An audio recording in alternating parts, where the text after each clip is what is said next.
Hello there. I'm Cody, and this is the deck you're looking for. Obi-Wan is one of the new leaders in Set 3.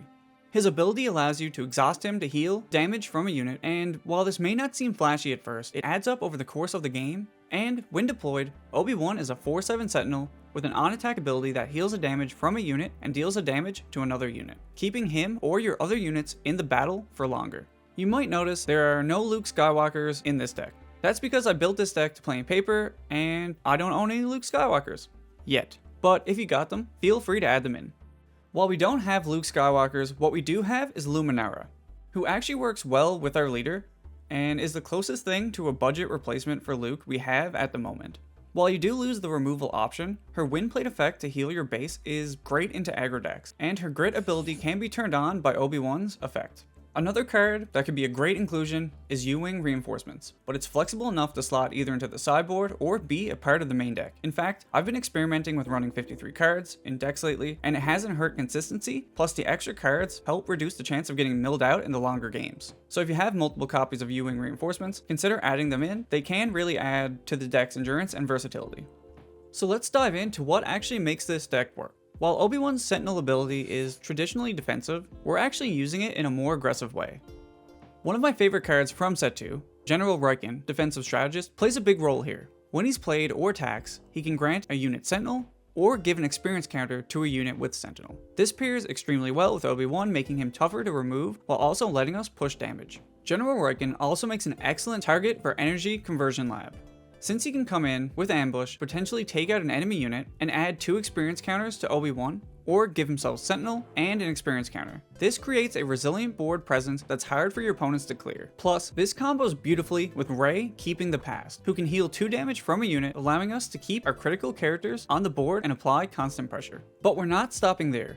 With a few more cards from Twilight of the Republic, we can take this deck's aggression even further. Huyang, Enduring Instructor, is a perfect example. He can give any friendly unit +2/+2, which curves really well into some of our other units like Restored Arc, Battlefield Marine, and Barriss Offee, who not only has all the keywords we want, but has an ability that synergizes great with our leader and actually helps us push more damage. On top of that, we're running the Forces With Me, a card that acts like a surprise strike for Force units, providing a shield that makes it especially powerful with our leader, Obi-Wan Kenobi, adding another layer of protection. We're also running 6 lightsabers to maintain our aggression, and reinforce the deck's Force and Jedi synergies. General's Blade not only boosts the attack, but also provides ramp, helping us accelerate our strategy, while Jedi's lightsaber is excellent for removing enemy threats and keeping the battlefield clear.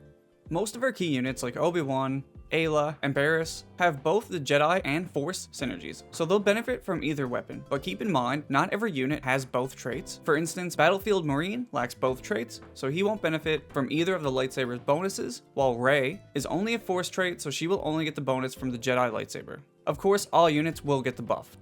Being in the command color over some of the other colors gives us access to ramp, such as resupply, helping us reach our bigger units or leader faster, but we also have General's Blade as an alternative ramp option.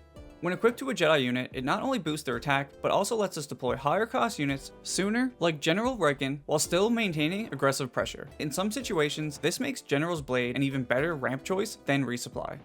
For our removal package, we're running Takedown and Fell the Dragon. Just 2 of the best pieces of removal in Star Wars Unlimited at the moment, but this deck also has removal built in units like Obi-Wan's Ether Sprite, which is a great ambush target that can potentially take out multiple units, and if ambushed in with ECL, you can take out an Avenger.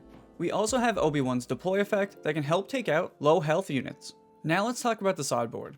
The sideboard gives us even more flexibility, allowing us to adapt to different matchups and shore up the weaknesses the deck might have, whether you're looking to counter specific threats, add extra protection, or increase our aggression. I'll go over the card choices I made, but the sideboard should always be adjusted for the meta you're expecting.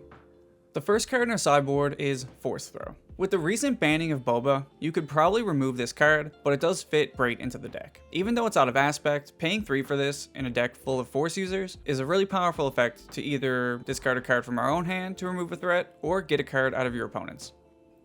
It Binds All Things is healing and removal because we have so much Force synergy, and it works great with our leader being able to heal 3 damage from him, making it harder for aggressive decks to take him out.